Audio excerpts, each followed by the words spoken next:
It all started with a simple trip to a dusty old antique shop, the kind of place that smells like old paper and forgotten memories. I wasn't looking for anything in particular, just killing an afternoon. That's when I saw her, tucked away on a high shelf, almost hidden behind a stack of yellowed books. A porcelain doll. She was beautiful in a haunting sort of way, with glassy blue eyes that seemed to follow you and a painted-on smile that was just a little too serene. Her dress was faded lace and a tiny crack ran down her left cheek like a single, permanent tear. I don't know why, but I felt this strange pull, an inexplicable need to take her home. The shopkeeper, a withered old man with cloudy eyes, just grunted when I brought her to the counter. "Be careful with that one," he rasped. "She has history." I laughed it off. History was what I was paying for, right? Back home, I named her Lily. I set her on the mantelpiece in my living room, a perfect centerpiece. But as the days turned into nights, a strange feeling began to creep into my apartment. It started small. I'd walk into a room and get the distinct feeling that just been watched. I'd find things slightly out of place. A book on the floor, a cupboard door ajar.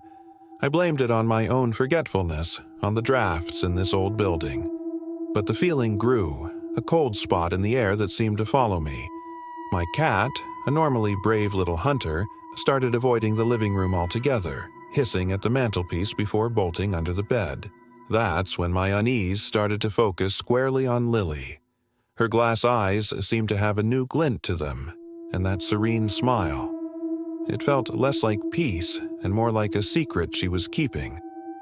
One night, I was watching a movie, and out of the corner of my eye, I thought I saw her head turn, just a fraction of an inch.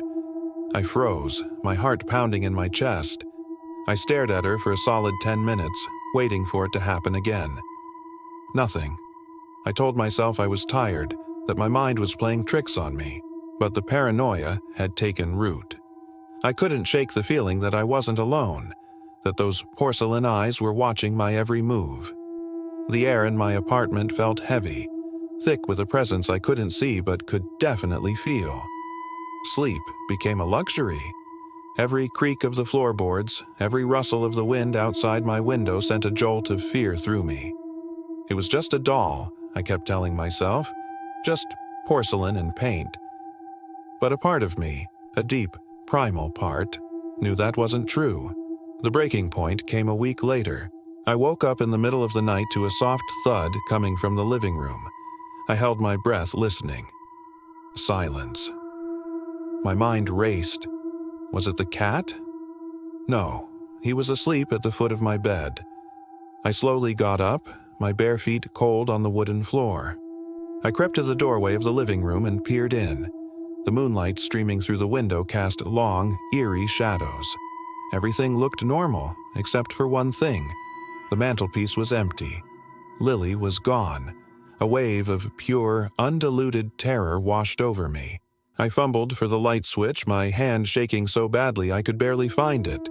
When the lights flickered on, I scanned the room frantically. And then I saw her. She was sitting on the floor in the middle of the room, facing the doorway, facing me, as if she'd been waiting. That was it. I couldn't take it anymore. This thing, whatever it was not staying in my house. The next morning, fueled by a sleepless night and sheer terror, I grabbed her. Her porcelain felt unnaturally cold, like ice. I refused to look at her face. I found an old shoebox, stuffed her inside, and taped it shut with half a roll of duct tape. I wasn't taking any chances. I carried the box down to the basement, to the far corner where old junk and forgotten things go to die. I buried it under a pile of old blankets and boxes, making sure it was completely hidden. As I slammed the basement door shut and locked it, a huge sense of relief washed over me. It was over. I was finally free. The apartment already felt lighter, the oppressive weight lifted from the air. That night, for the first time in weeks, I slept soundly. I woke up the next morning feeling refreshed, like I'd just surfaced from underwater. The sun was shining. The birds were chirping. It felt like a new beginning. I stretched, a genuine smile on my face, and rolled over in bed. And then my blood ran cold. My smile vanished. My heart stopped. Sitting there, on the pillow next to me, was Lily. Her glass eyes were locked on mine, and her smile. Her painted-on, serene smile was wider. It stretched impossibly from cheek to cheek, a grotesque, silent laugh carved into her porcelain face. The crack on her cheek looked deeper, darker, like a fresh wound. The box was in the basement, locked, buried. But she was here. She was right here. How did she get out? How did she get in my bed? A single, terrifying thought echoed in the silent room. She didn't want to be put away. She wanted to play. I screamed. I scrambled out of bed and backed away until my back hit the wall, my eyes never leaving her. She just sat there, propped against my pillow with that horrifyingly wide smile. I had to get out. I grabbed my keys and my phone and ran. I didn't even stop to put on shoes. I just ran out of my apartment, down the stairs and into the street, not stopping until the building was a small speck behind me. I called a friend, babbling incoherently about the doll. They thought I was losing my mind, that I was having some kind of breakdown. Maybe I was. How could any of this be real? I spent the day at a coffee shop trying to make sense of the impossible. I had to go back. It was my home. I couldn't just abandon it. I had to face her. With my friend on the phone for moral support, I crept back into my apartment that evening. The silence was deafening. I walked slowly towards my bedroom, my heart hammering against my ribs. I pushed the door open. The bed was empty. Lily was gone. For a second, I felt a flicker of hope. Maybe I had imagined it all. Maybe the stress had finally gotten to me and I'd hallucinated the whole thing. I wanted to believe that more than anything. I ended the call with my friend, assuring them I was fine, just overtired. I decided to search the apartment to prove to myself that she was really gone. I checked under the bed, in the closet, behind the curtains. Nothing. I checked the living room, the kitchen, the bathroom. She was nowhere. The relief was so intense it made me dizzy. It was all in my head. I decided to take a long, hot shower to wash away the lingering fear. As the steam filled the bathroom, I finally started to relax.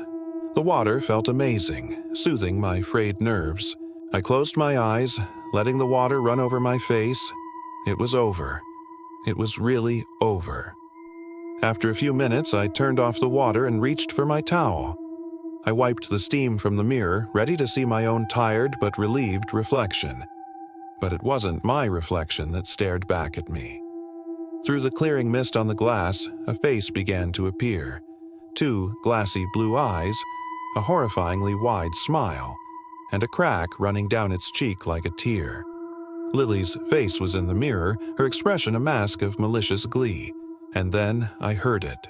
A faint scratching sound. It was coming from inside the bathroom cabinet, right behind me. I spun around, my eyes wide with terror, staring at the cabinet door. The scratching grew louder, more frantic. Scratch, scratch, scratch. It sounded like tiny, sharp fingernails clawing at the wood from the inside. I was frozen in place, unable to move, unable to breathe. The small brass knob on the cabinet door began to jiggle. Then it started to turn, slowly, deliberately. I knew what was in there. I knew who was in there. And I knew that this time, there would be no escape. The latch clicked open. The door began to creak open, and from the darkness within, that impossibly wide smile emerged once more. She was never going to let me go. This was her home now, and I was her favorite toy. Thank you so much for watching. If you enjoyed this story, please hit that like button and subscribe to the channel for more creepy tales. Don't forget to ring the notification bell so you never miss an upload. Let me know in the comments what you would have done in this situation.